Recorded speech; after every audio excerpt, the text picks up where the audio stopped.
Yeah.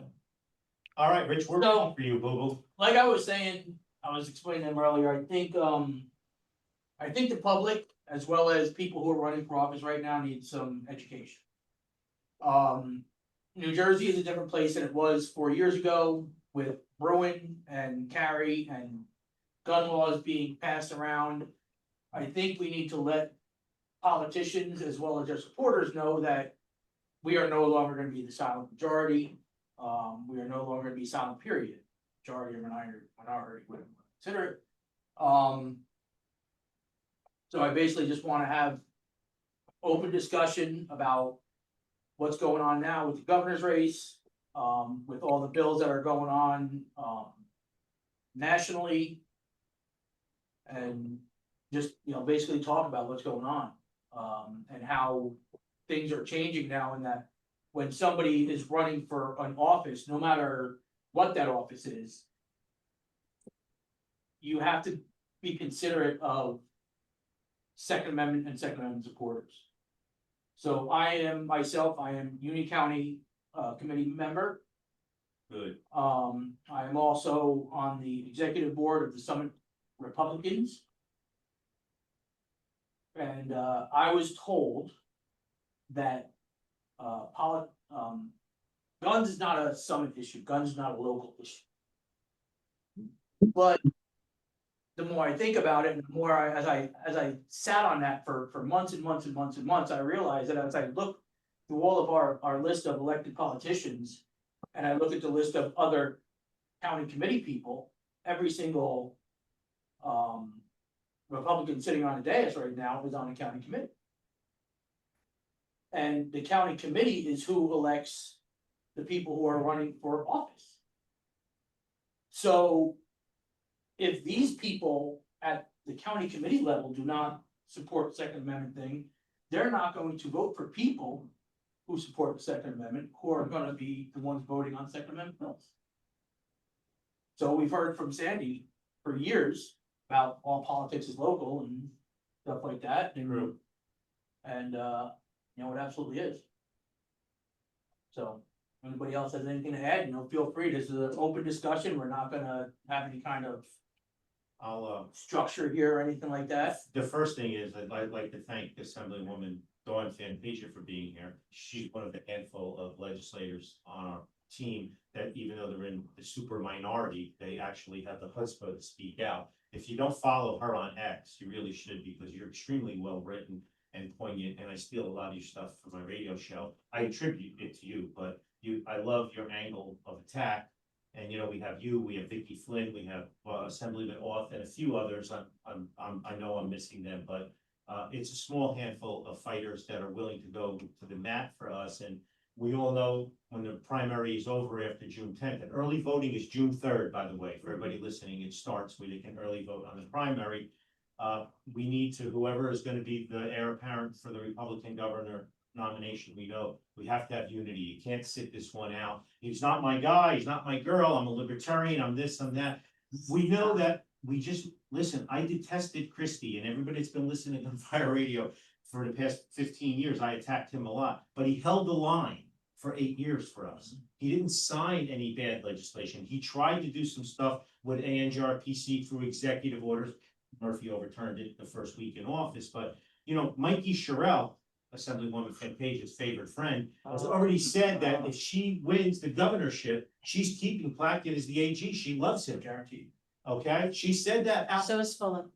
So it's Fulop keep him is as well. keeping, she's thinking about it, and also she touted, she's big involvement with Mom's Demand Action. Oh, yeah, That's her thing. they hold rallies So- at Woodland Park. We need to, from that angle, Anthony, what we need to do is, first of all, I'm always appalled at the number of New Jersey, even NRA members, gun owners, whatever, that aren't registered to vote. I don't know what they're thinking. It's baffling to me. It's, well, even the hunters too. I say, so how many people have complained and said, why can't we hunt on Sundays? Why can't we, firearms on Sunday? You're not even freaking registered. So what are you talking about? So when you say it's not a local issue, all of the laws that we pass trickle down to where? Local. So whether it's her, whether it's Fulop, or whether it's Baraka, on the other side, because those are the three front runners. All three, Philip 100% is keeping Platkin. She's dancing around keeping Platkin. Baraka will probably put in his brother or somebody equally obnoxious that will also ban firearms and try to roll back anything from Bruen. And they will push those ridiculous signs, gun free, all that I think is entirely unconstitutional. How dare a business fly in the face of constitutional right and say, no, you cannot carry. And my place in Platkin's pushing that. So when we have Republican candidates, like, I'm just going to say it, like Mr. Spadia, who is trying to convince the masses that it will be the same to elect a Republican, even if John Bramnick, by the grace of God, won this election, we will have better results than if Mikey Sherrill, Roz Baraka, or Stephen Phillip, or any of that clown car wins. It is so important. I don't know how we get that message out, but after the primary, and it's June 11th, they're going to be licking their wounds, but there's still a faction of them that are sensible. There are good people that just are bamboozled, and I don't want to get in the weeds here, but that's how I feel. In order to educate them, we need to shine a light on the most egregious policies that whoever their nominee is pushing, because they will be in bed with mom's demand like you would not believe at the hit. So.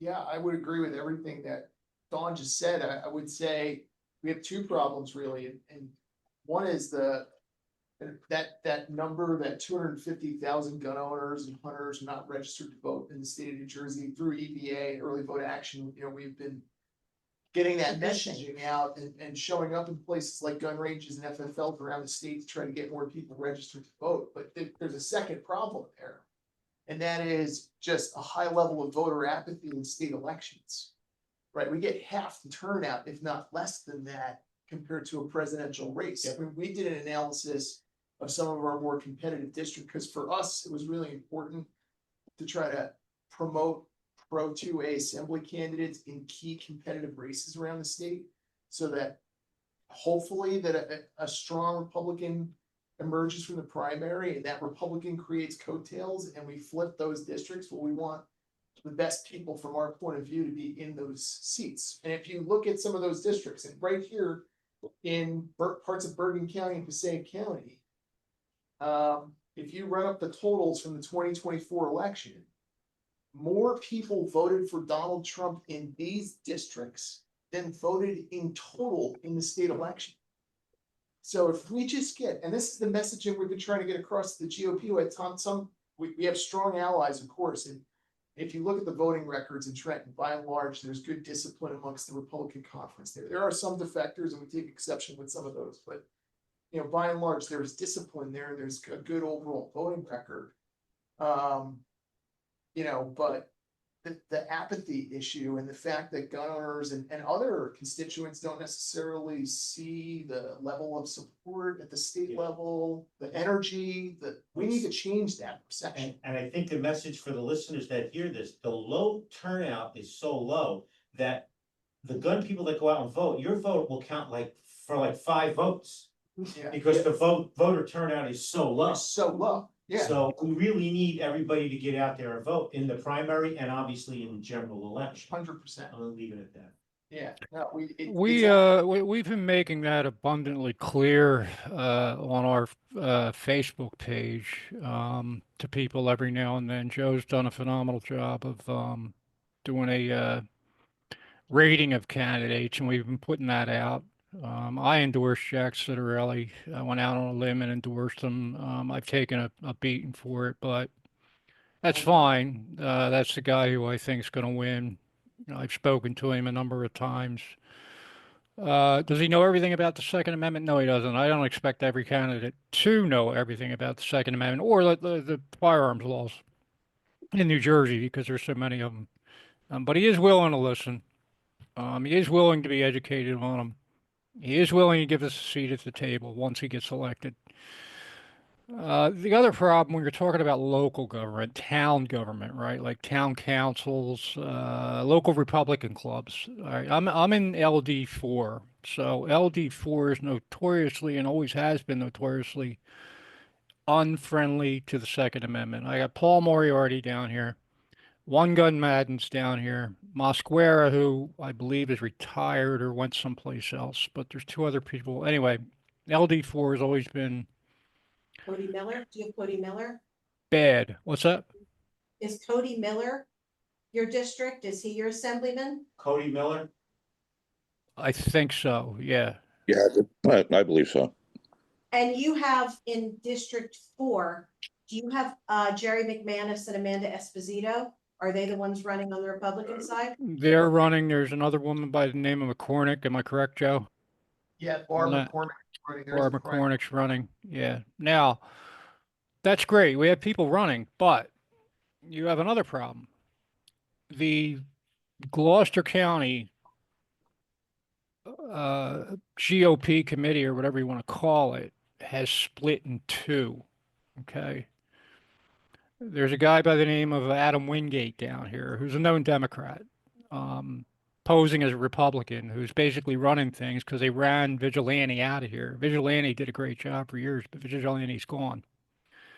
So when you put a guy like Wingate in charge down here in LD4, and he's got some hands in LD3 too, you get a problem with that. So some of these local people down here in both districts, LD3 and LD4, have some problems with the local Republican clubs. They're canoe clubs. It's I don't even go to the meetings anymore because it's so divided. Everybody's you know, to me it's a waste of time.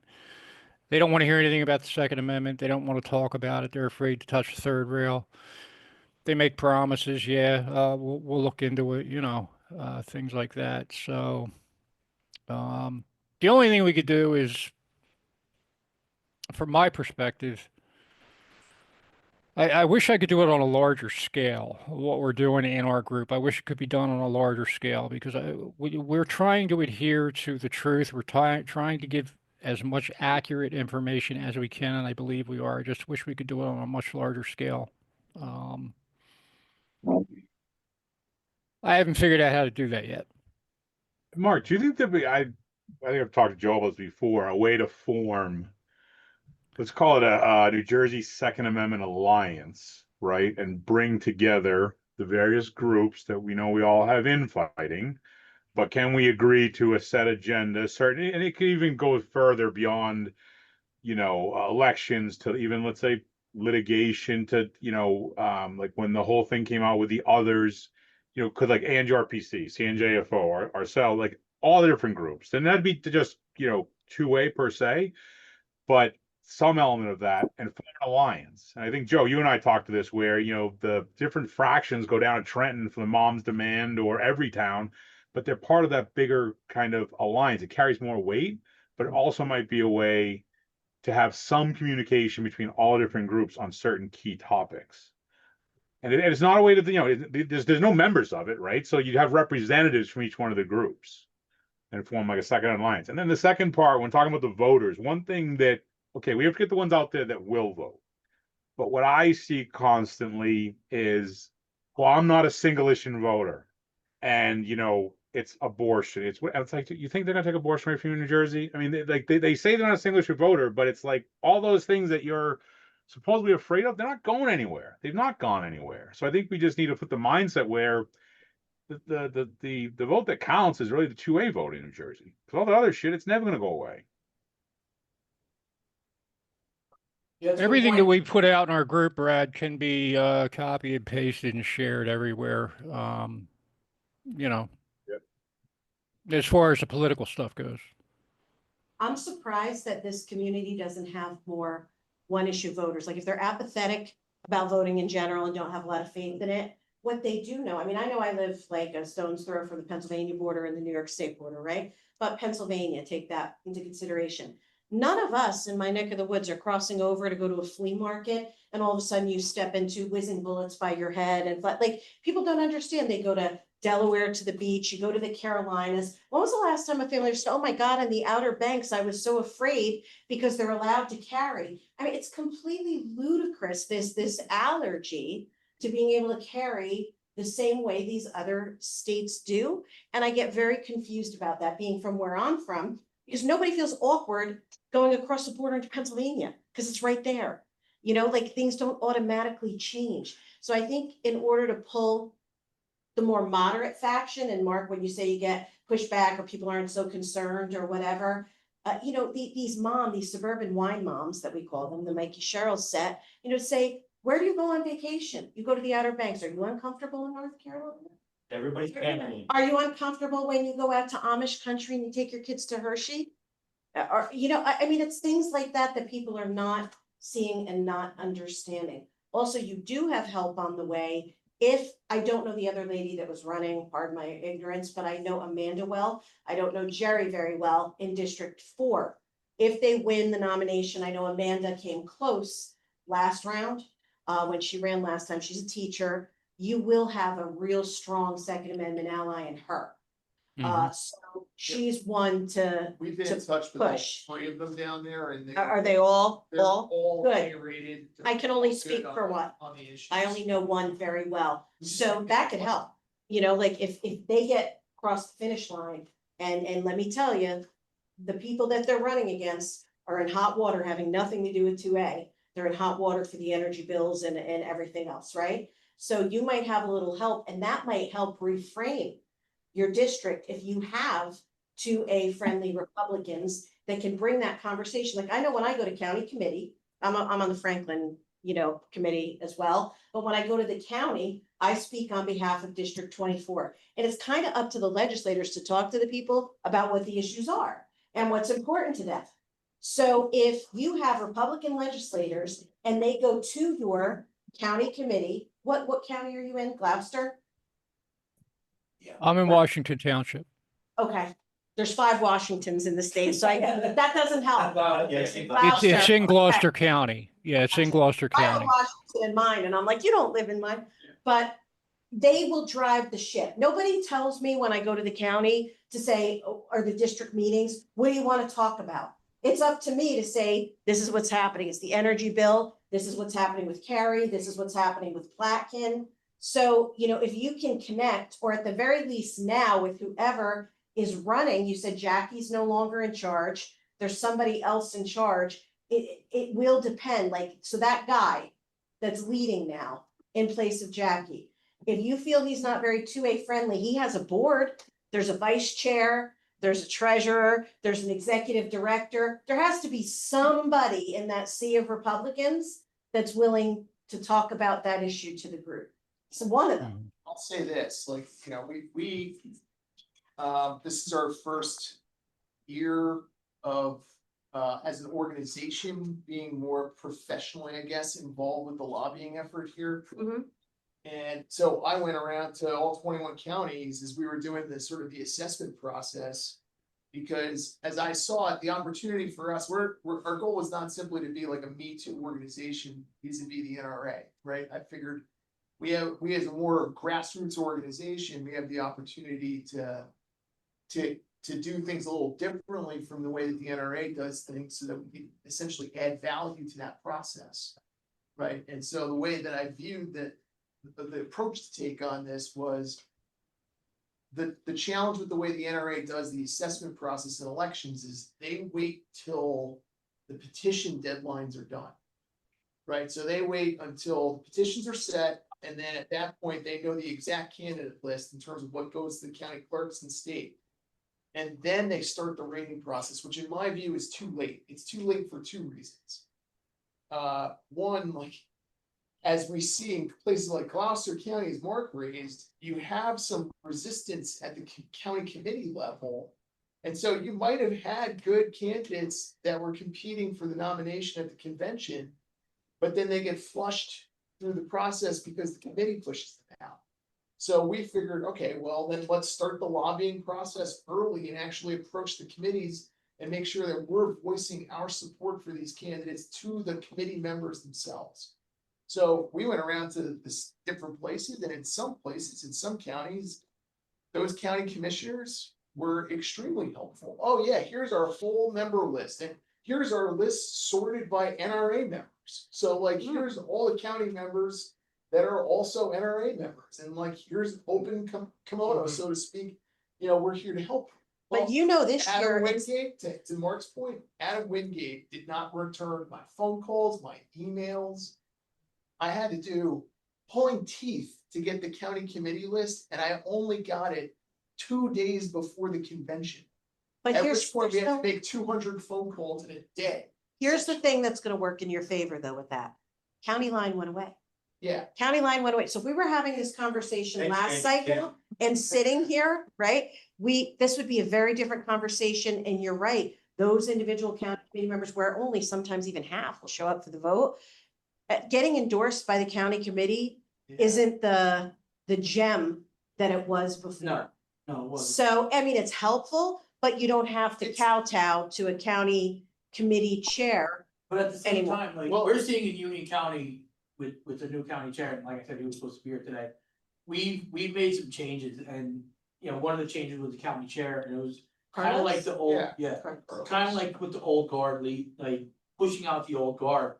So now it's like you got these people who are saying, oh, you know, the county conventions are crap, the county conventions are a waste.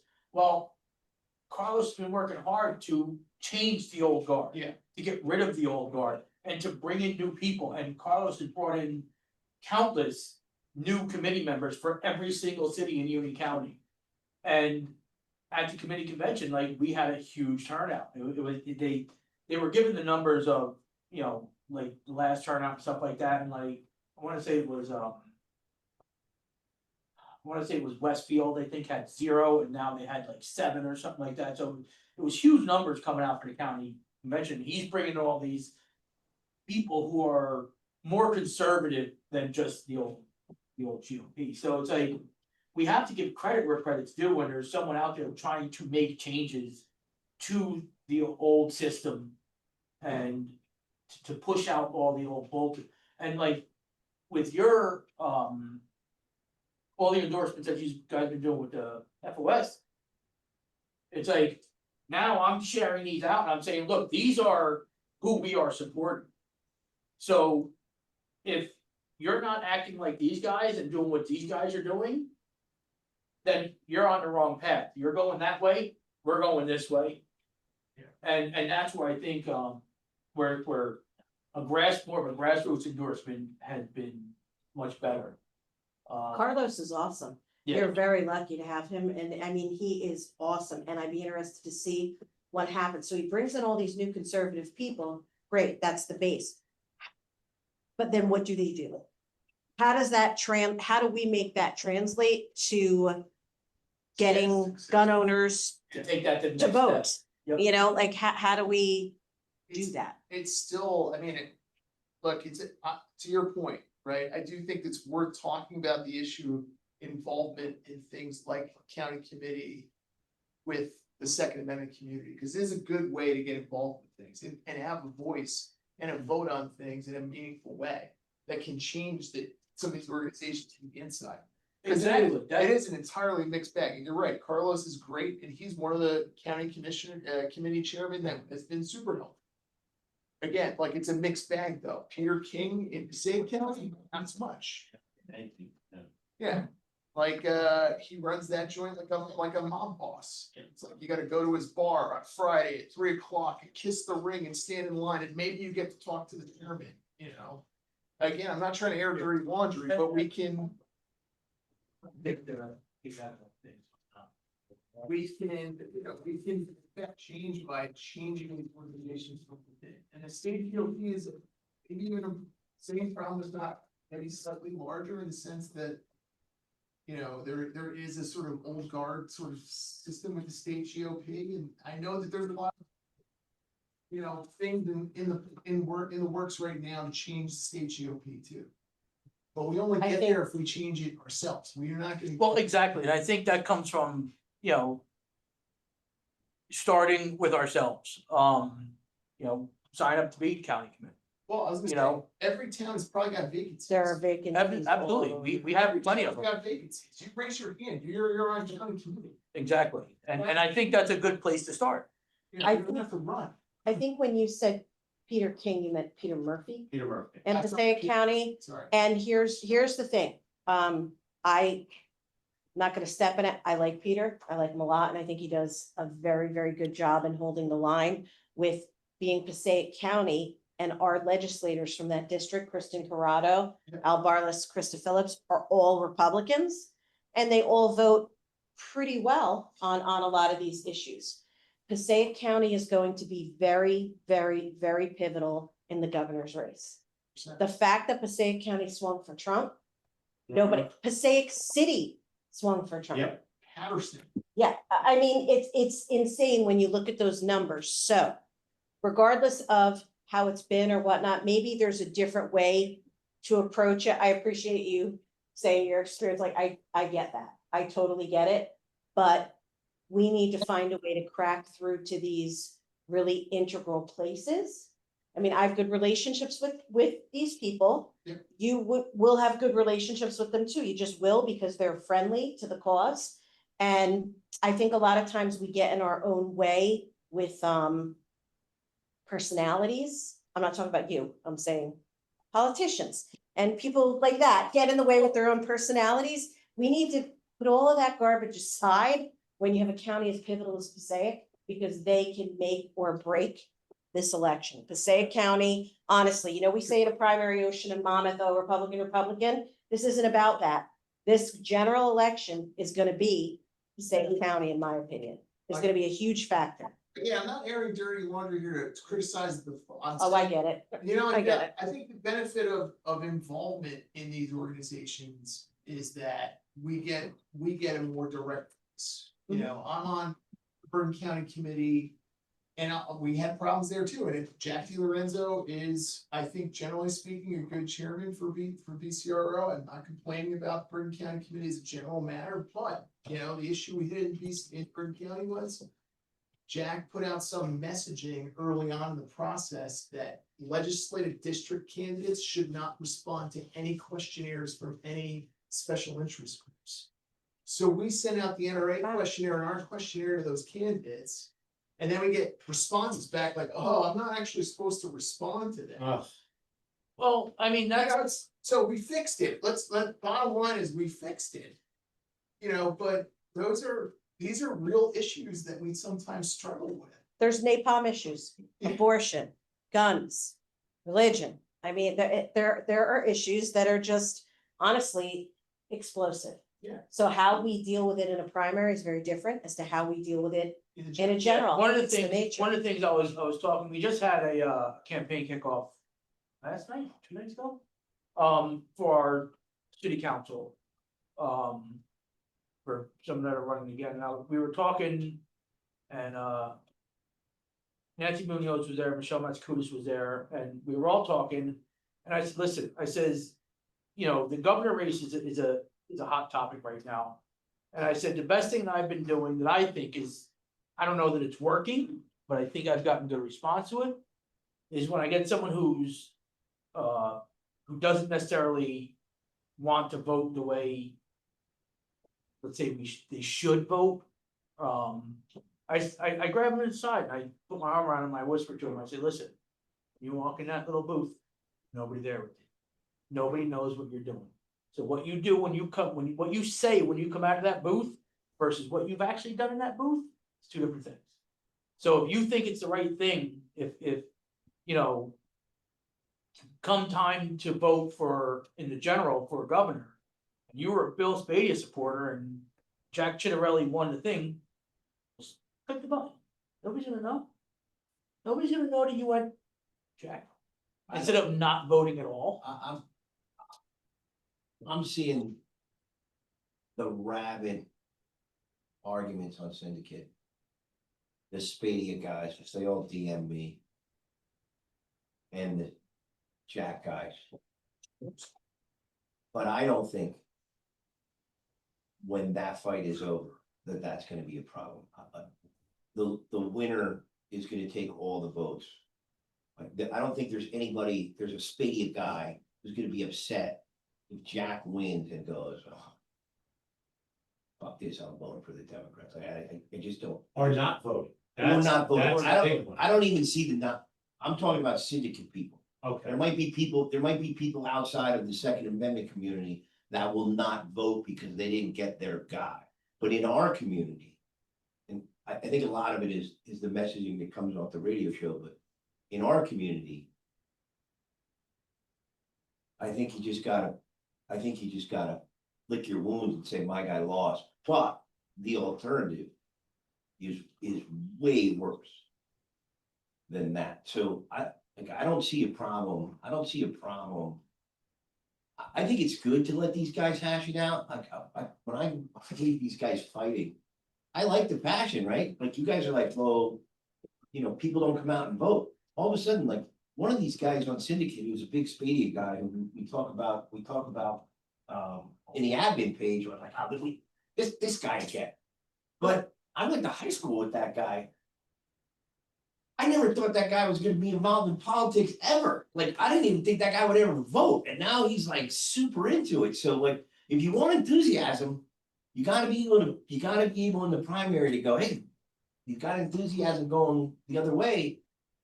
Let it play out. Like, I think we're in a very good position here. Trump didn't win in these districts because people like Donald Trump. Trump won in these districts because people don't like their neighborhoods being lit on fire. People don't like getting robbed. People don't like women getting raped. You saw what happened in the boardwalk last week, right? With this, people don't like that. And so for me, I'd like to say I'm a one-issue voter. I'm really a two-issue voter, but I think it's like that. I'm a Second Amendment voter, but I'm also, I don't believe in all this taxation crap. But I think they're linked. And I think if our message is about safety, because that's really what it is, right? Like, we can talk about guns all we want, but it's not about guns.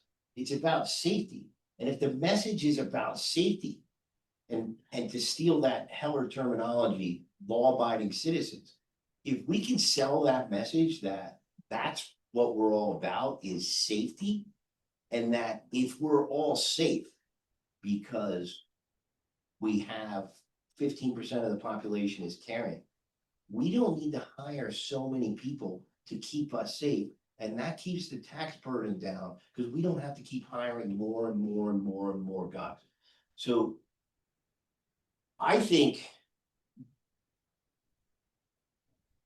last cycle, I think we had to work super, super hard to get anywhere.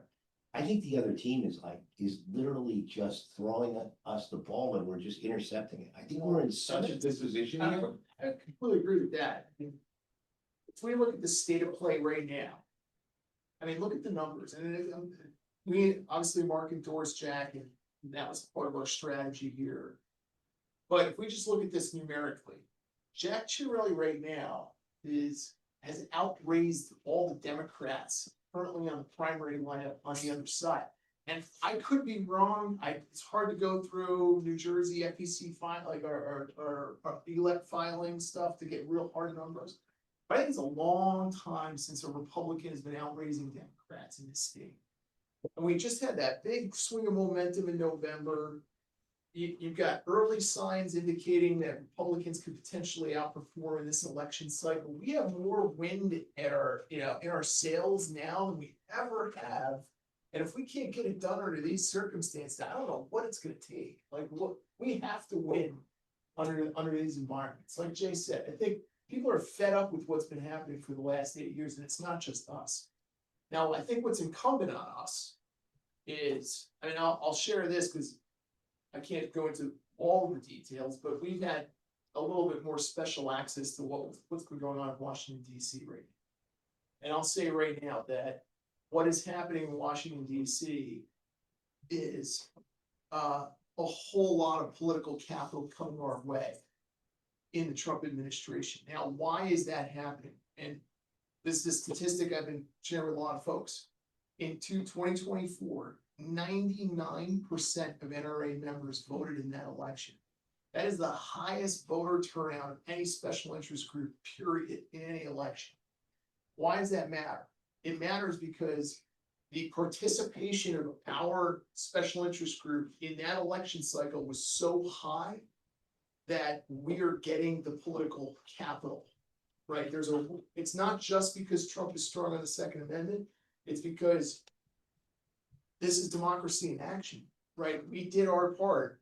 And so now our legislative priorities are priorities of this administration. And so that, I think that we have all the wind in our sails right now. The goal is, in my opinion, to get gun owners in this state to participate as much as possible in this election, so that come November, if it goes the right way, as we hope it will, pray that it will, we get a seat at the table. And I think that we deserve that seat at the table. If you look at how close this election is, we could, if we replay 2021 right now, higher turnout from the Second Amendment community, Jack Ciattarelli is governor in 2021. Yeah. It's that close, 3%, 80,000 votes.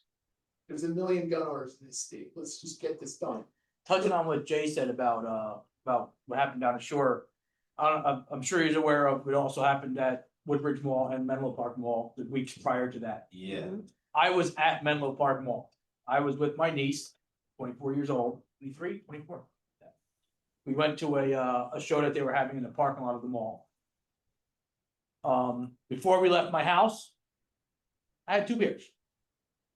So because of that, I did not carry to this event.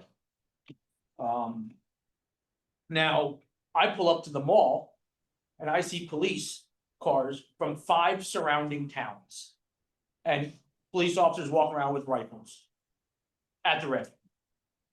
And here I am, oh crap, what's going on? And now I have my niece with me.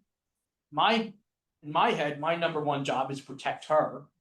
Now, this is kind of annoying to me, is that legally, at my weight, 2 beers, nowhere near the legal limit, I could drive that 7,000-pound truck, missile, going down the highway legally and be under the blood alcohol level, but I can't carry a gun. So I can make the decisions, I'm good enough to make decisions for driving a car, but not carrying a gun. And that left me vulnerable at a point where I pull up to a location and I see cops. My first thing is, why don't I have my gun? So I thought you were actually bringing some government people here to this. I tried. Joe and Mark and I have had this discussion before, and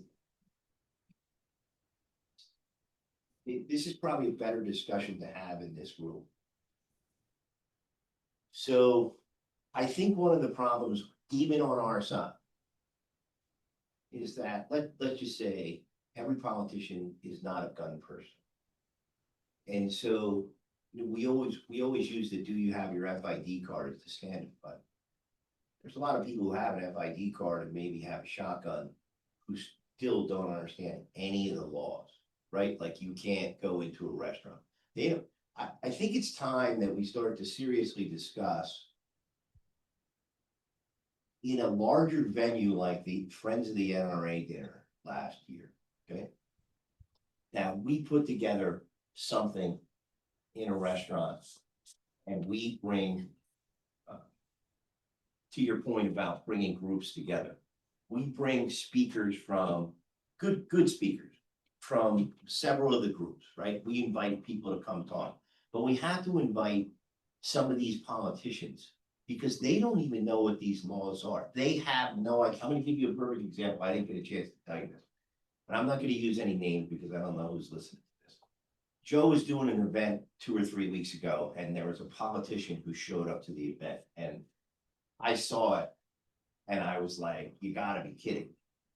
So back when we were in Iraq, there was a shootout.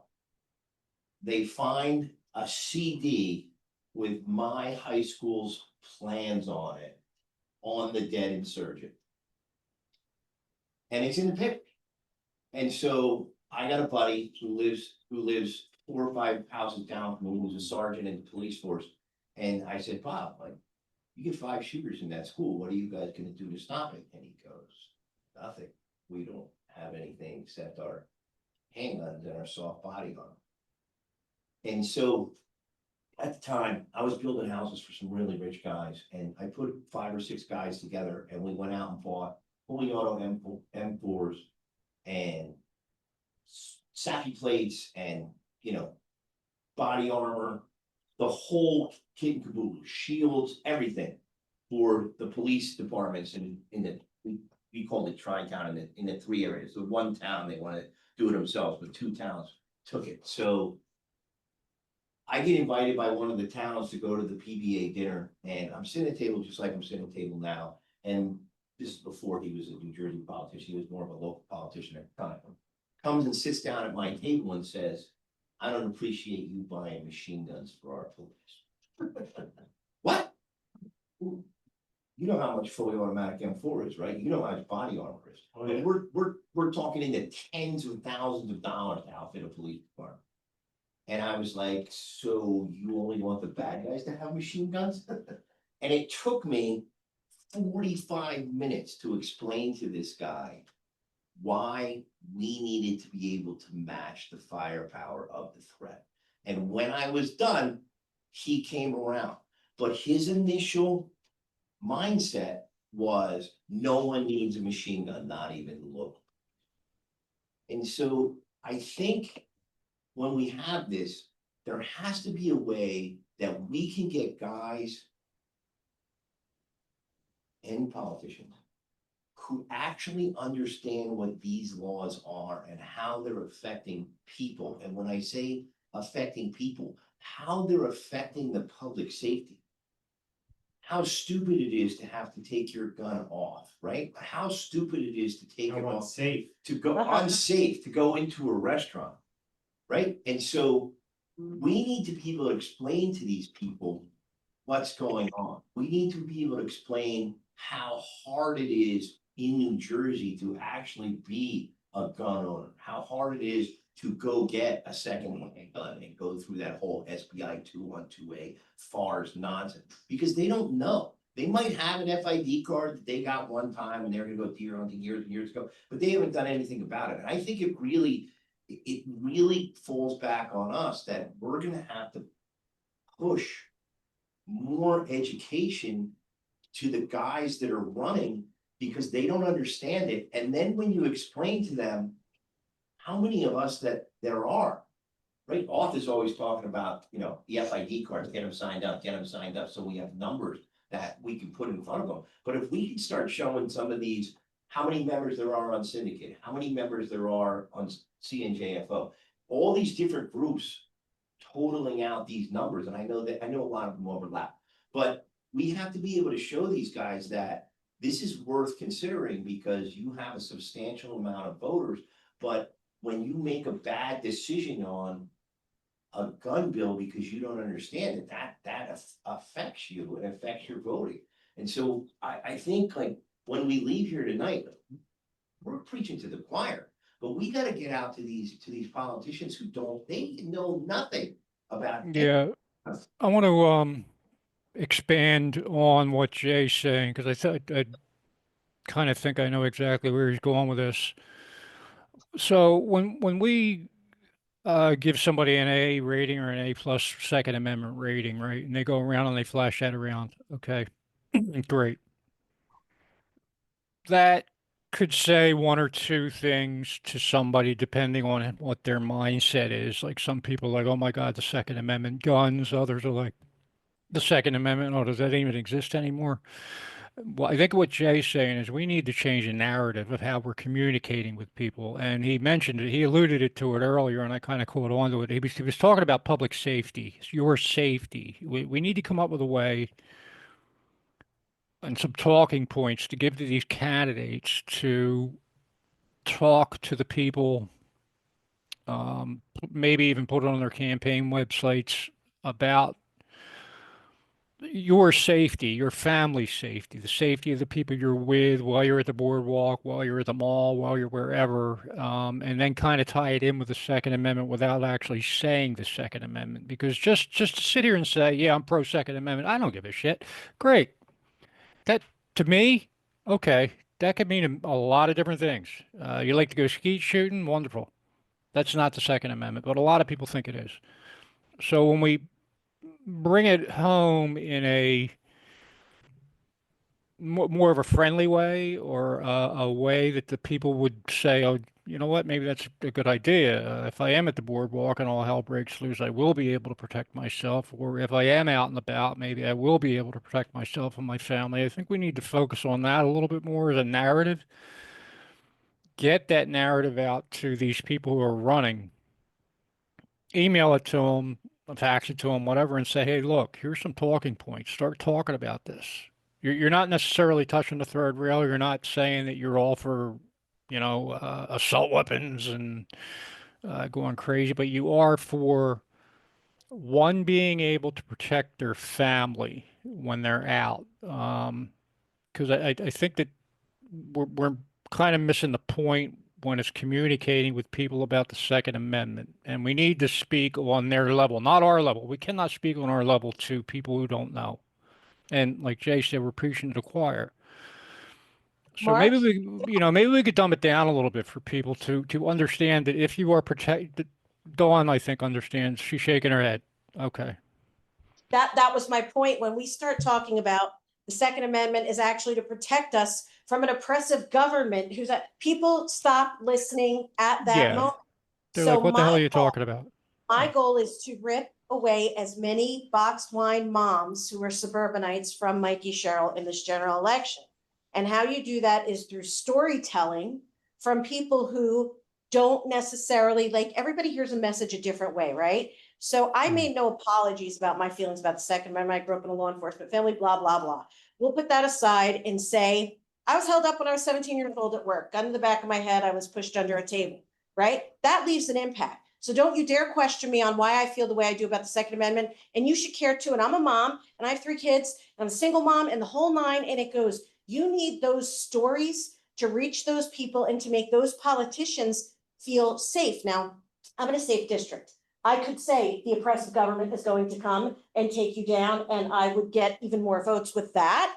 Like that's digestible in the 24th, especially in the Sussex portion of the 24th. That's not digestible in Elizabeth, New Jersey. But what is digestible is a story about, somebody broke into my home. I live in a giant apartment complex. Someone broke in and I was there by myself and I am a single parent and, or blah, blah, blah. Like, stories are very powerful, and that's how you change hearts and minds. I know that after these horrific school shootings happen, everybody listens to the stories, right? Oh my God, there's this giant pushback against the guns. What about the stories where guns are successful? They're successfully used by those who carry. Those are the stories we need to tell, because like you said, Jay, we are like just screaming into an echo chamber when we're talking, like we're speaking at this level and we don't need to be at that level. And you guys speak at even my level. Well, So we need to bring it here. yeah, that was my whole point of this. There was supposed to be some politicians here, that we could talk to and kind of give them an idea of saying, listen, don't say you're pro Second Amendment, because to us, it's a different story that you're saying than what we're hearing. When you say I'm pro Second Amendment, no, you're not. So, but also the other goal was to get this to be able to share it. So that when, you have a politician that says, I'm pro Second Amendment, here, on your next drive out to wherever, take a listen. And this is where, what Jay was saying was absolutely spot on, is where I really wanted this to go, was to get it out to the people who are running, not necessarily that are running right now, but the people who are thinking about running, and say, all right, I'm gonna go on this I'm gonna run on this platform, and it might not be our level of the Second Amendment, but it might be the level that she was saying about the story of how someone used a firearm to protect themselves. I mean, there was a story going on the internet years ago. I think the kid was like 9 years old. Someone broke into his house and the kid shot him, protected himself, So again, that's one of those stories where the good guy and even children can be taught properly how to handle and successfully defend themselves. Domestic violence victims as well. I remember, what was a couple years ago, that the lady, I can't think of her name off the top of my head, but I wrote something at the time about her where they didn't issue her, she applied for a permit. What's that? Carol. Yes, Carol Bound. And the fact that those types of things happen, and now in the age of like TikTok and all that, I mean, there's instant video footage of everything under the sun. The horror of someone who is a staunch mom's demand. Well, they have kids too, and they have daughters too, who have crazy boyfriends or significant others who come and gun them down. And would not you want your daughter to be trained, just like we send them for self-defense, just like we get them pepper spray, when it's that severe, do you want your son or daughter in that situation that they are prey?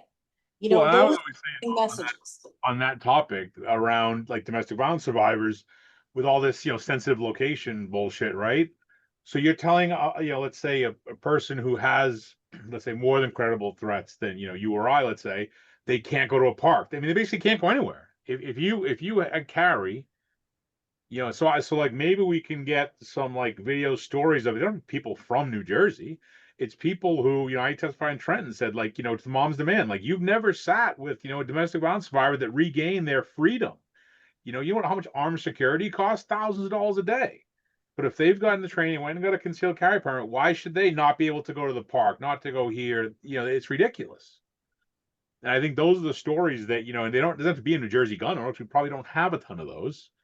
But we could get maybe some, video stories or people who are willing to speak to legislators on that topic about how, outside of, let's say, a school or, whatever, you need to be able to carry. I think I think the messaging needs to focus more on the general public. I'll say this, and like Dawn can certainly echo. From a advocacy point of view, I would say we have a good dialogue with especially with the Republican conference, right? Like when there are bills and issues coming up in Trenton, They're friendly. we have a very good cordial relationship with everybody. We're communicating our positions, NRA is communicating their positions, we're dialoguing, we're talking, we're educating. And for the most part, with some exceptions, we do, like I said earlier, we have discipline in the conference like this. There's this perception amongst gun owners that New Jersey Republicans are weak on certain issues, and the answer is not true. It's But you need to simply not true. communicate with them because this is an issue. Remember when that giant suite of gun bills just came through, right? Yeah. And we all got, and they were trying to push it through from the other side. There were rumblings within our caucus saying, well, if we're supposed to vote no, and this all went back to the NRA, what was the NRA rating on, right? The rating on your vote, this bill, that, and some had questions about it. And there were rumblings from some of our softer members, that said, well, they're telling us no, but they're not giving us the reasoning and don't understand our questions. So we can't have these bills come. We get these bills in the 11th hour. And if you have legislators where it's not at the forefront, they're not asking those questions ahead of time. They get it, right? They're ready to vote on it. They're like, oh, that doesn't feel right. They didn't have the time, wherewithal to ask. And then they're just told, no, you must vote no.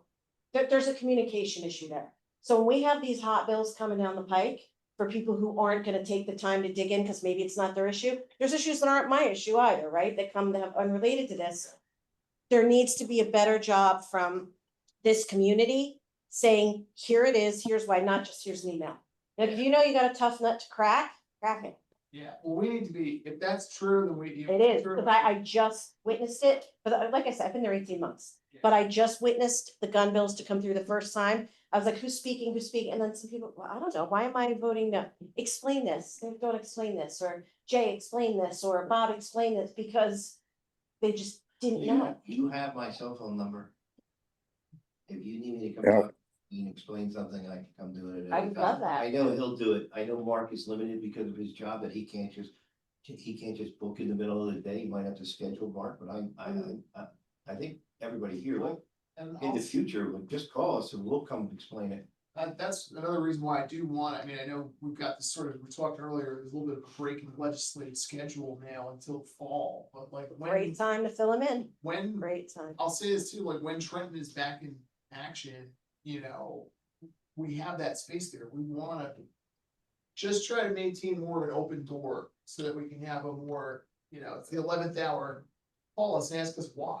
That bunch of bills that she's talking about, that was literally some of the dumbest legislation Feel good crap. we've seen Mhm. so far, both Darren and I looked at the initial package, we were putting together our positions on it, and it was like, our reaction was like, they're just passing laws at this point for the sake of passing laws. Yeah, Like, absolutely, there's absolutely. no purpose to any of these Well, things. caucus I is, know for a fact that a few people have gone to, municipal and, county and legislative district people and said, listen, I am offering myself to you for any information you want.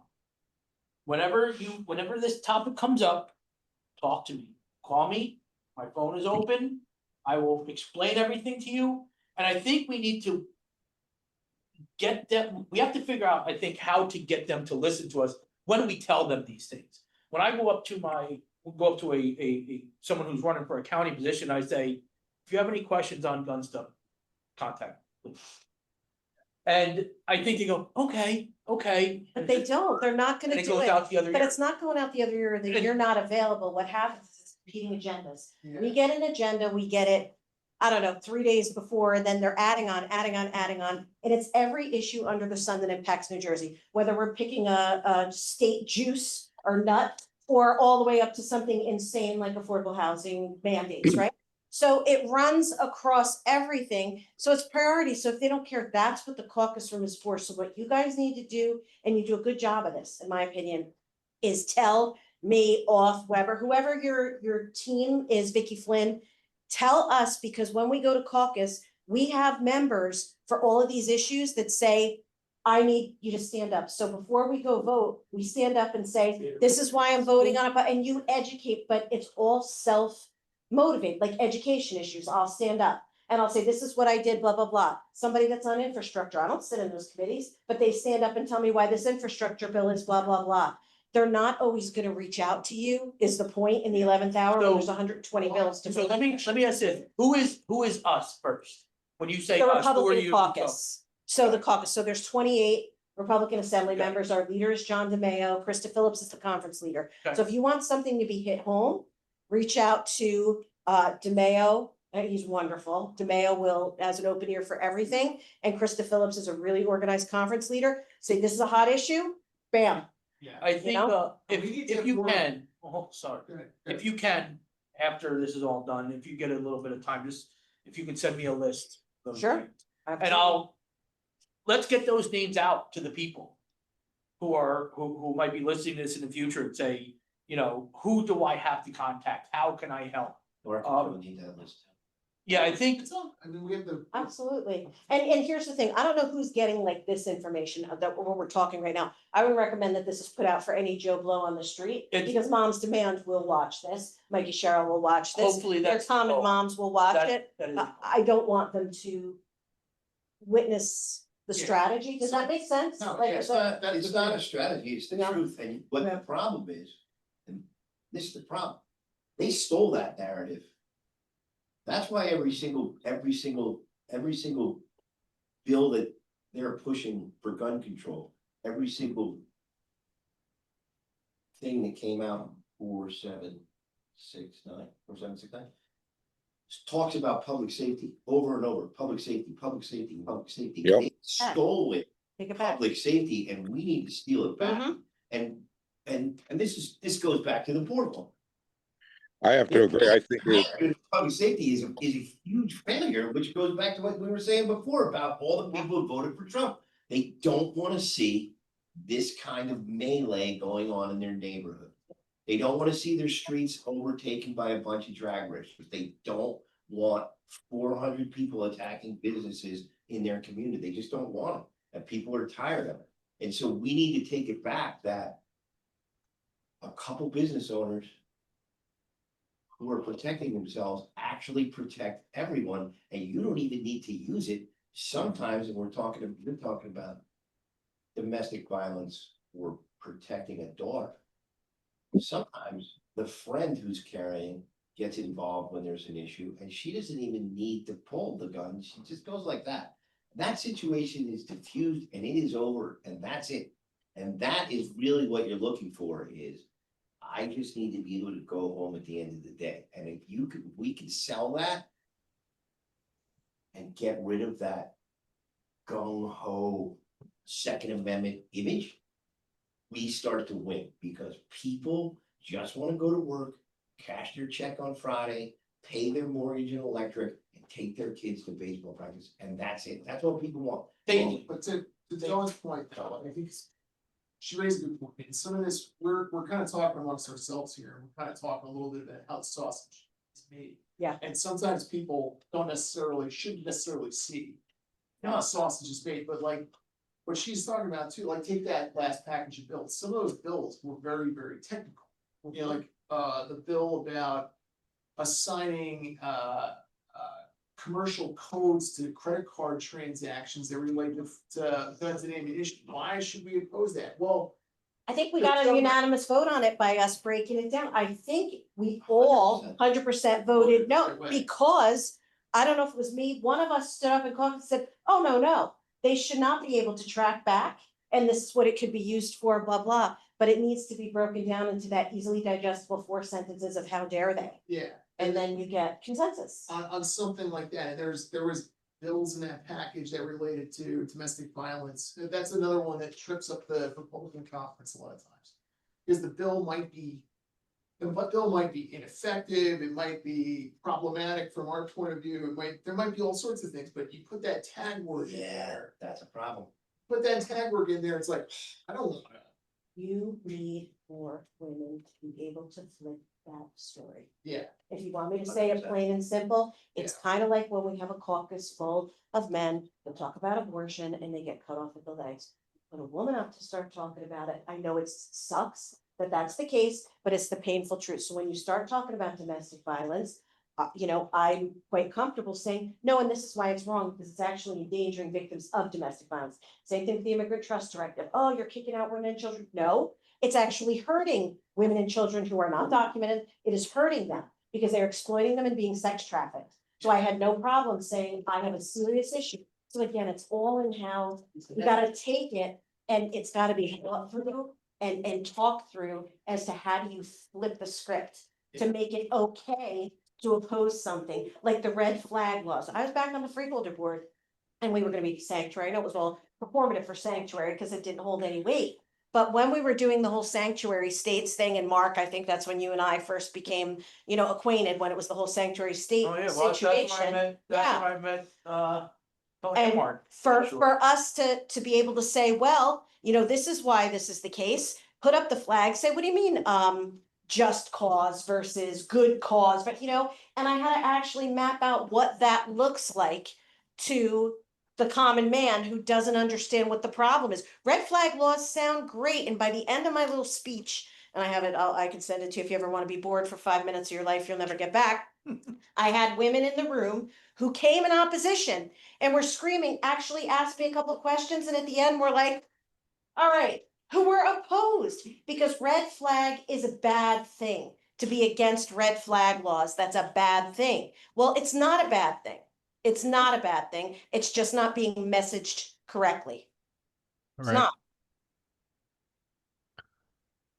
Yeah, Let's roll back the clock to voter apathy. What was the last legislative cycle? What was the voter turnout? Does anybody remember? In 2024, I believe the number was 87% of registered voters voted in 2024. And in 2023, which was a state midterm election, I mean, this is part of the problem in the state of New Jersey. We have it's us in Virginia in the off years, and we have an election every year. So that's why we have such low voter turnout. The last legislative election, I think there was only 40% of registered Like 41%. It was like 40%. Republicans came out. No, in total, like it was 40%. But we have the governor at the top of the ticket, and don't forget, we can't go back to the 2021, because that was the mail-in, all universal mail-in debacle. So we can never compare numbers from the last governor's race to project what's gonna happen now, because everybody was mailing it in. Yeah. So that's what makes it like 100%. we started that whole nonsense of, even if you didn't request, we're gonna send you one anyway. It was that year. Yeah. It was that year of we're gonna send you one anyway. Yeah. I mean, the Democrats nationally are still complaining about, where did the 20 million votes go for 2020? Well, that's where it went, because it wasn't convenient to just say, oh, instead of reading Reader's Digest, I'm gonna do this and stick it in the mailbox, Yeah, you know? so, yeah. It's not gonna be hard to tell, Mark, to So really what's your- compare. What's your plan? Well, I don't have a plan. What I'm afraid of is having the same numbers again. And how do we, my neighbor, all right. So let's get out of our circle completely, all right? My neighbor, he has no idea there's a legislative election coming up. Could care less. Has no idea how it affects him. But, these are the people you need to reach. My other neighbor, Democrat. I could just tell by looking at him. Had no idea. Profiling. Blue hair? I could tell by talking to him. I could tell by looking at him.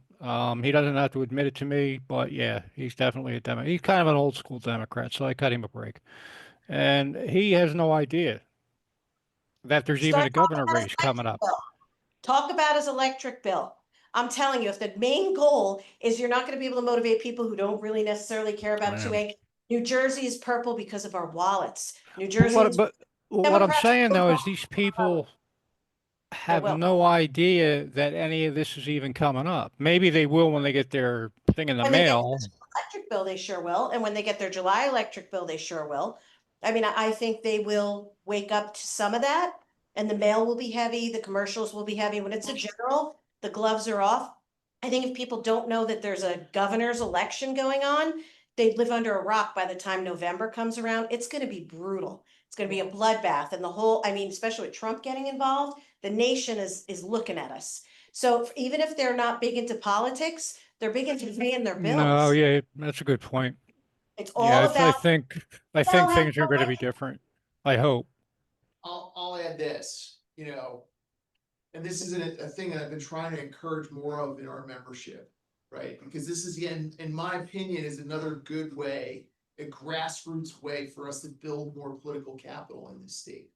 I have been sitting in gun ranges and FFL since February with early vote action, right? And we're not just registering people to vote. What are we doing in those tables? We are getting people to put their names on a commit to vote sheet. Why are we collecting that information? Because at the end, this is gonna turn into a massive get out the vote effort. Yeah. We're gonna be calling, emailing, door knocking, all the campaign things for all the people that we touched over the course of this cycle. Why are we sitting in gun ranges? Because we want to make sure that these people turn out and vote in November. What can our membership do? Volunteer.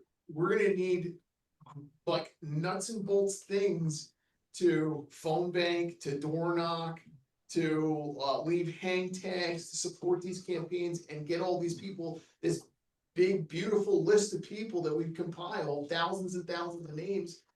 It's on us. Well, yeah, and to Brad's earlier comment about the other organizations doing things, I mean, other organizations certainly can get involved in this. You don't have to be a -4 to urge people to go vote. I mean, that's, I mean, CNJFO should be doing something. Every Second Amendment organization ought to be urged. You can at least urge people to go vote. You don't have to say go vote for the Second Amendment. You can say get up and go vote. Yeah. As far as I know, we're the only ones doing that. And that's something that should change. I mean, come September. Last fall, we did it right in this room, like we were pushing hard for Billy Prempa's race in CD5 and Mary Jo Winchester in CD9. We were sitting in this room right here, making phone calls through Campaign Sidekick, calling registered voters and phone banking. We could have done 100 times the amount of phone banking that we did. And what does it require? You come sit in this room for an hour. We'll show you how to use the app. You sit there and you make so phone easy, calls. yeah. You could sit, somebody who cares about this issue could not spend $1, not pull a $5 bill out of your wallet, come sit for an hour and make 300 phone calls through Campaign Sidekick or whatever we're using this fall. It's not difficult. The early vote action app is free and it's available now.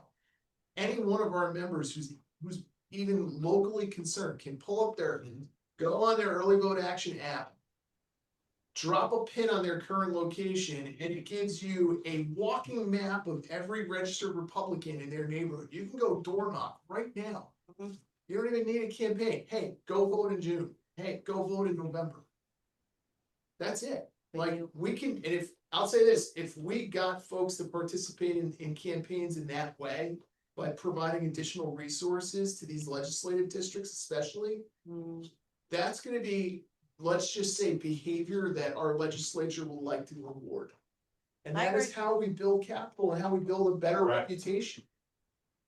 We got it, that's the thing, if I was gonna leave, one message here, it's like, volunteering is easy and people can do it. All you gotta do is, like I said, come on down here to Gun for Hire in November for an hour, make phone calls for an hour, give me that. And we just touched 300 voters. Simple. Simple. Okay, it is, but get the volunteers to come out to help you. That's the biggest issue.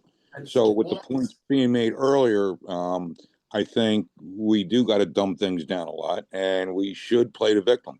Honestly, and I think that's going to help out with your volunteer base. And then what'll happen is you'll get more of the general public involved because the fear, the safety factor, and the politicians are going to pick up on it. The politicians are going to pick up on the hottest topic. So, if you pick up on the hottest topic now and get everybody involved, then you're going to have a bigger turnout. I'm telling you, we can build an army. It doesn't take a lot. We're the influencer group, right? We give me a list of 100 people. Go get me 100 volunteers for this fall. Give me 100 phone That's, numbers. and that's always been an issue, even when we were doing the Second Amendment sanctuary, was getting anybody to volunteer, just Yep. come out to an event, just show up to an event. We're not asking you to do anything, just come talk to us, just come here and be here.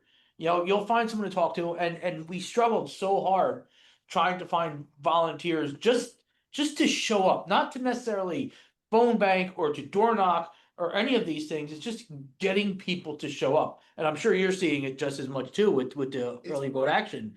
It's so hard. And I think that's something we have to touch on, is explaining to them, like you were just doing, just come here for an hour and you could make 300 phone calls by just sitting here on an app and playing with your phone. Our You volunteer- have to threaten them, basically. You have to tell them, look, if you don't come out for an hour, you're gonna have it's 4 more years of Democrat bullshit. Your guns are gonna get taken away. You're gonna be screwed. You got to threaten them. When you're talking about when you're talking about people in the Second Amendment community, they're one issue voters. They pretty much have tunnel vision on a lot of stuff. So you got to scare the hell out of them to get them to come out and do anything, basically. Now, some of them will just come out for the hell of it, but the majority of them, you got to throw some fear into them to motivate them. Literally. I think. If we go back to Cheeseman 1927, I think we can get you 100 people, but we gotta start doing the videos again and being like, look. If you guys are tired of all this, like this all takes place in politics first. Like we don't even have these laws if we don't have those guys making the laws. Like if we could just have our own politicians that respect law and order in there. No, yeah, Jay's right. I mean, we've all been sitting around. Look, We've been sitting around over. I get DMs all the time. I want to help you. I want to research for you. I want to do this. I want to do that. I'll just start making videos. I'm calling you out. Joe LoPorto needs 100 people. This is Joe's email address. I need you to email Joe LoPorto when Joe LoPorto says, I need you for 2 hours on a Wednesday night. I need you to show up. And then you're gonna have to do it too, because people will do it. Because they've been following along through all this and they're always going, I want to help. What can I do? And like there really is, in a court case, limited stuff, right? You can donate so we can pay the lawyers, but that's about it.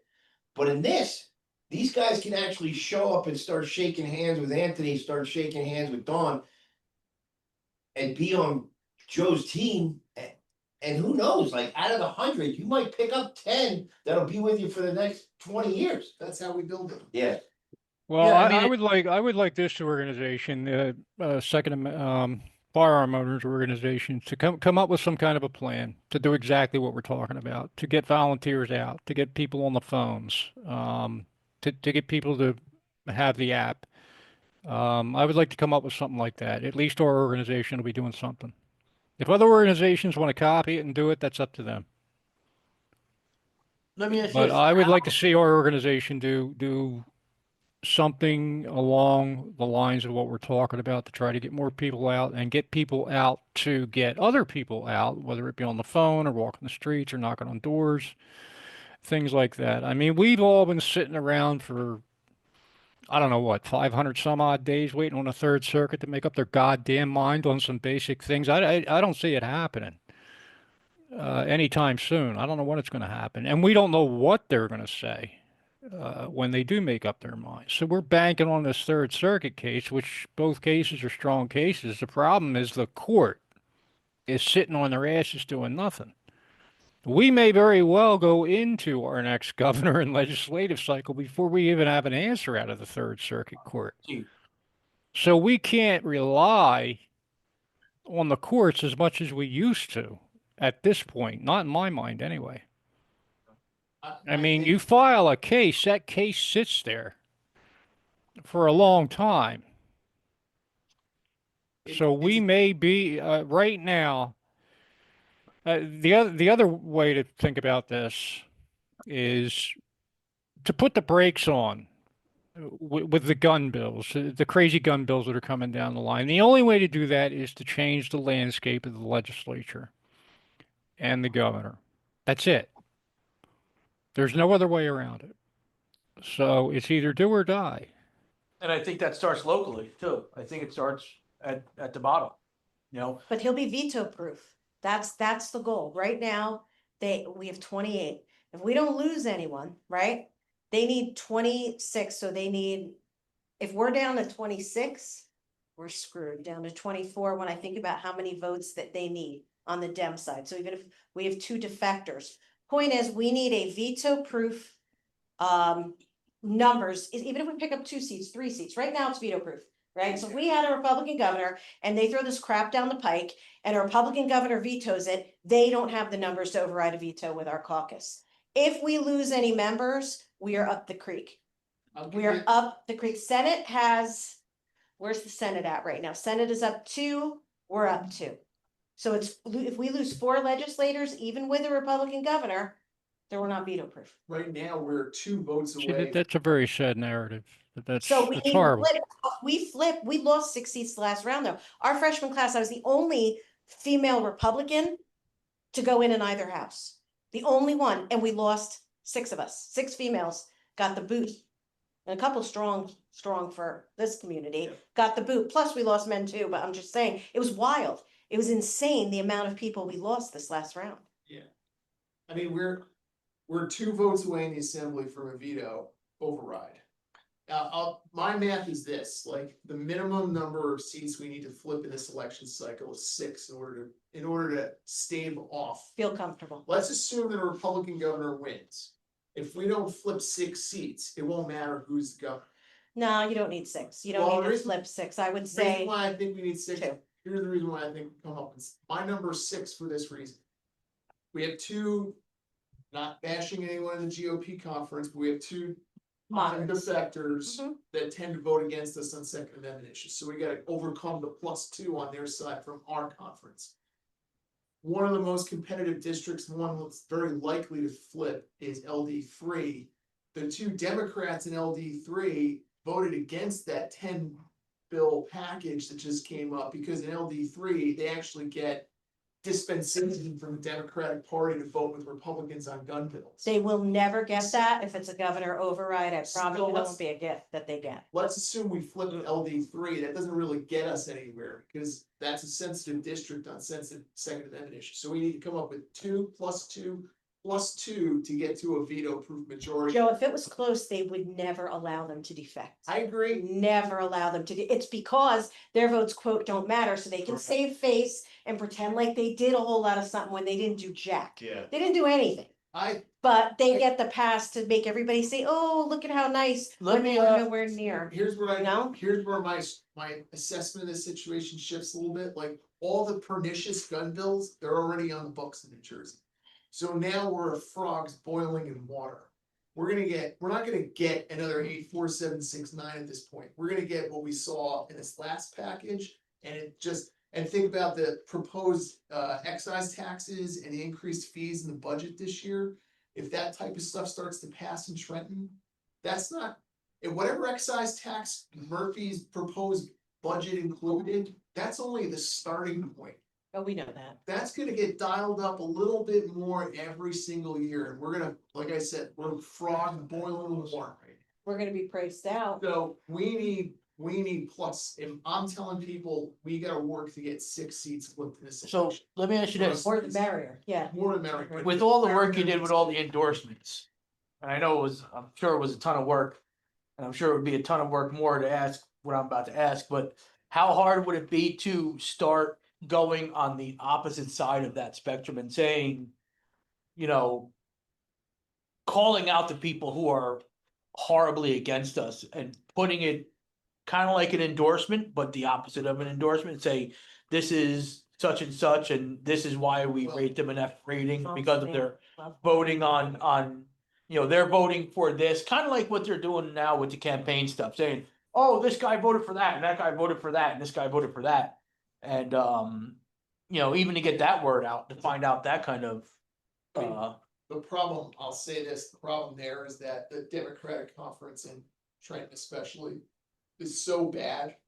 There are no break, every single one of them is an F. yeah, oh, yeah, well, that's what I'm saying, like, When you look at what they're graded, I Yeah, don't think, like, so how do we I differentiate? think it? Sweeney was the only one. that Well, did- We did Sweeney and Right? D. Sweeney got a D for But like. that's a generous D. yeah, That's yeah. generous D. He really flipped after Newtown and Mhm. Well, he was plus, an NRA rated for many, many years, Steve Sweeney, when he was a Democrat. but He was remember, A rated. remember what I said was Sweeney came from LD4 where the Second Amendment can carry that district, as we saw With it. with Ed, right? So Sweeney always played nice with the sort of Second Amendment community because he knew he'd lose his seat if he went too hard on that issue.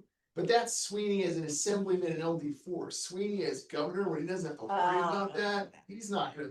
Well, I He's hate not to a say D, it, but he's he an is, a- F2. let's pretend we had to have a D for this race.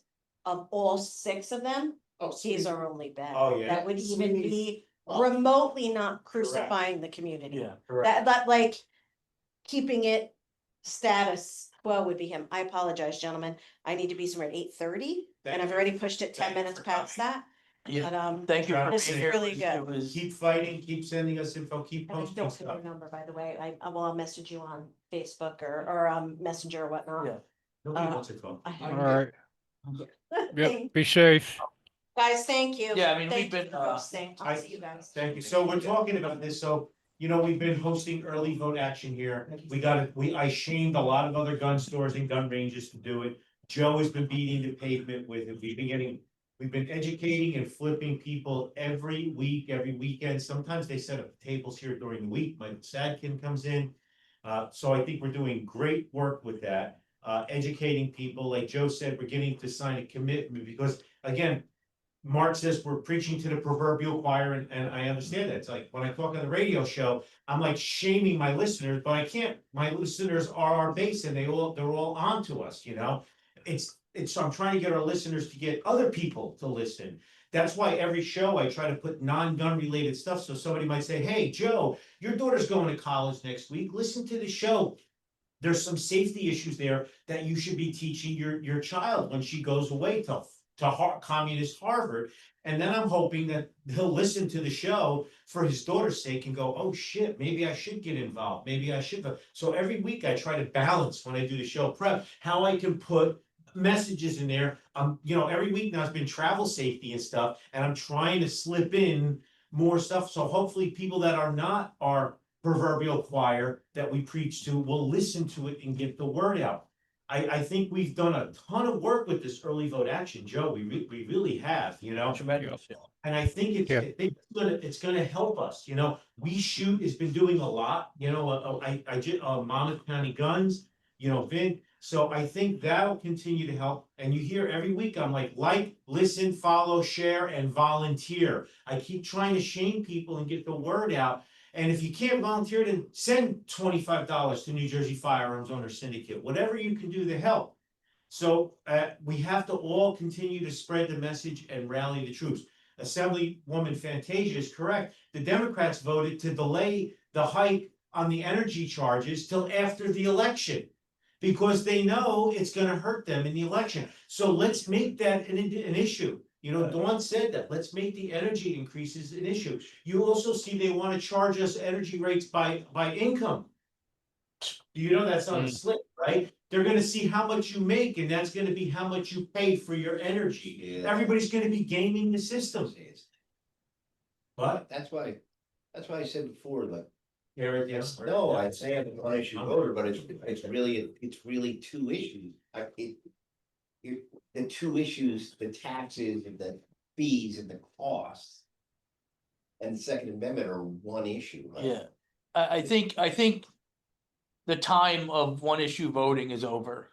There's too many things that are going wrong that need to be repaired. It's fixed. socialism It- or whatever has been working for years in this country, basically, now Yeah. where we're at. Because let's face it, the Democratic Party has become the socialist party. Yeah. You know that meme where Elon Musk, the Democrat, I didn't leave the Democrat Party, they left me. Yeah, My wife is a perfect example of that. Like Mark says, his neighbor's an old school Democrat. My wife was a social Democrat.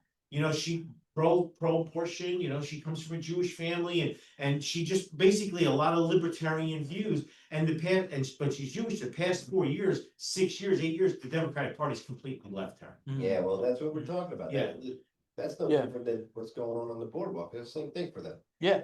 I feel bad for those businesses and the families that have houses or people that sign a lease to rent a house down there with their families. If I had a deal right now saying that I was going to be renting a house down in Seaside for the next couple weeks, I'd cancel it. Yeah. I you ain't going down could. there. Yeah, You might have to eat it. Yeah, Look, 73 arrests, multiple stabbings, and so a 21-year-old kid would have done. I think one of the things we need to work on, is how do we get the word out? How do we teach others to get the word out? To get more people in You our know. tent and replicate what we're doing. Yeah, and just and like how do you approach?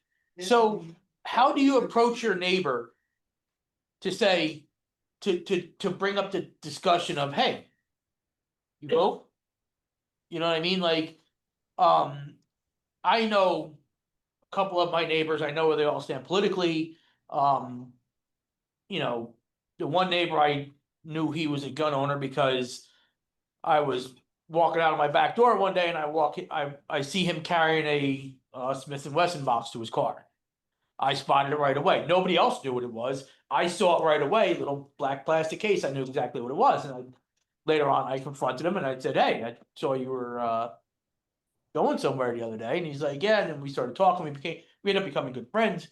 But it's like to be able to approach a neighbor, I think one of the things that we need to start doing is teaching people how to approach neighbors and family members and just other people on how to bring it up to others, to start pushing them towards telling them they need to go out and vote. Because I think that's one of the biggest fears, that people are afraid, afraid to go talk to their neighbor about politics. Afraid to go talk to their neighbor or their sister-in-law about it. Talk to Mark Cheeseman. Because it's so. Exactly, that's exactly There's no why, middle ground. Well, I you think. like that, I don't. I fucking hate. exactly. There's no. Because there's a huge risk right now. Yeah. That's where it is. There's a huge risk right now where if I go out and I ask my neighbor, it's like, hey man, how do you feel about this Republican issue? Oh, I'm a Democrat. Oh, now he hates me because now he knows I'm Republican. Well, you find a common ground.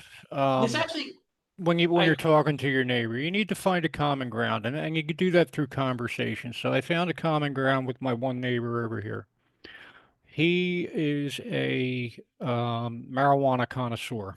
Okay, this guy has like more weed than God over here, and I'm like, great. I'm going to talk to him about that.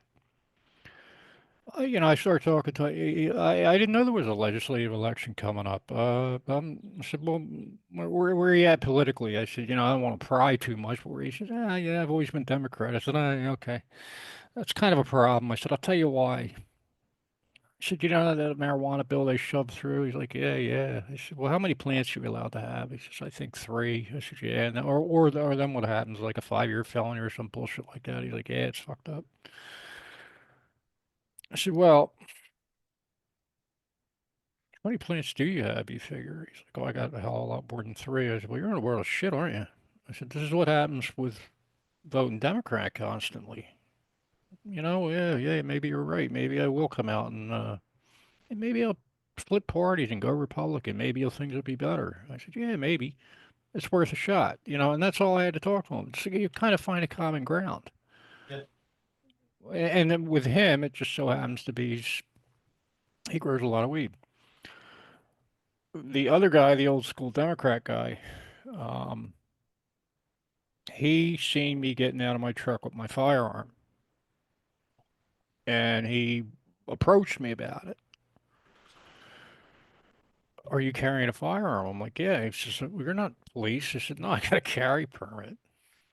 Really? They're giving them out? I said, yeah, I've had it for a couple of years. Hmm.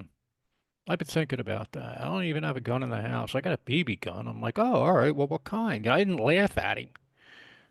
Yeah, I said, well, I'm like, but what kind of BB gun you got? He's telling me about it. I said, well, legally, I think you're supposed to have a firearms ID card, but one of them, do you have one? He said, no, I don't have a firearms ID card. And I started a conversation. I'm like, look, man, you got to take care of that because this is a Democrat thing, and this is what they're doing to gun owners. Like, you have a BB gun, you're not even supposed to have it. Then they got like this red flag law, and he's like, what the hell is that? I said, well, let me tell you about it. It's bad. And you just start talking, and he's listening, he's absorbing everything I'm saying.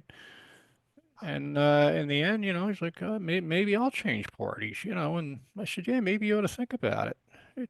Just find a common ground with somebody. Freedom is freedom, whether it's weed or BB guns or blocks. Absolutely. Like freedom is freedom, man. Even speech, anything, all of But it. see, they don't know, like this guy doesn't know that he's Exactly. a felon with that BB gun in his house. Yeah, he has no idea. He's still thinking it's a days you can walk into Kmart and pick him up and walk out with him. He's like, well, in my day, we went to Grants and bought him. I said, yeah, I remember. We used to pick him up in Kmart. My mom bought me one for $40. Wait, Not you said now. grants? You said grants? He did. Grants. Yeah. Grants. I remember Grants. I am that old. So, that's the way you get people on the margins all the time. I educate all the time. When I go to an occasion at my wife's family's house, extended family's house, they all look at me. I'm the evil NRA board member, gun range owner. By the end of the night, I flipped 5 or 6 people in that room and I scared the shit out of them. You find out, oh yeah, I got a 22 rifle. My dad used to use it when he used to take us to camp. You have a permit for that? You have no, you're a felon. What? When did that happen? 45 years ago. Okay, when did that happen? I love that. Well, It's all the time. And you go through the whole process. And then my wife will chime in. She's like, yeah, when Anthony got into it, I said, I want to get a gun. I thought we were just going to go to the store and buy it. I had to get an FID, fingerprints, background check, references. Once you start to educate them, you win them over. It's not, again, that's just another example. I don't want to hurt your age, but it's 59 Who's 59? years ago. 59 years old? Yeah. Oh, 50. We had to bring the historian in here. Yep. Well, there was a reason he's here. And I should have known that because I remember I shopped in Grants. You even know what a Grants is? No. It was like a Bradley's or a Kmart before I Bradley's. remember Bradley's. Just 2 young people today know what Bradley's is. Corvettes. I worked. Grants had the best grilled cheese sandwiches. Remember Grants had the kitchen Yeah. in them? Yeah, they had the best grilled cheese sandwiches in Grants. Yeah, because they use real butter, real cheese, and real bread. It's amazing. Yeah, well, I used to get my ass kicked in the toy aisle in Grants. I mean, my mom had no problem yanking my pants down and smacking the shit out of me in the toy aisle if I got out of hand. That was old school shit, man. Just drag me out. No. That freedom was taken away too. I tell the story. You want to know how far we've come. I tell the story on the radio show, and a lot of you have heard it. 1979, 18 years old. I walked into Kmart on Main Street in Belleville. and that I took off the shelf a Mossberg 500 12 gauge, and underneath on the shelf were boxes of shells. I got 2 boxes of Yeah. 12 gauge, and the sports counter had its own counter in the back. In Kmart back then. Yep. And I bought that Mossberg shotgun, it was like $79 and 2 boxes of shells, it wasn't even $100 back then. With my firearms ID card and walked through the store and out of it with the gun in a bag with 2 boxes of shells. How things have changed from 1979, 1980. Yeah. And that's not long ago. I mean, No. that's, you know, 45, I'm sure if we let him go, Jay could tell us about many things of where all this change came from, and you know, again, that's where I think the It's- value is in That's why having we need to start someone that- explaining this stuff to these people, because it was all by design. Yeah, It was all by Excuse me, gentlemen. design to make us think that the way it is now is normal. And it was correct. all by design to make it difficult, so people would say, I really don't feel like doing that. I don't wanna apply to my local police Oh, department. that's. I don't wanna get a permit. I don't wanna put references down. I don't wanna put the name of my employer on the application. So the whole thing was by design.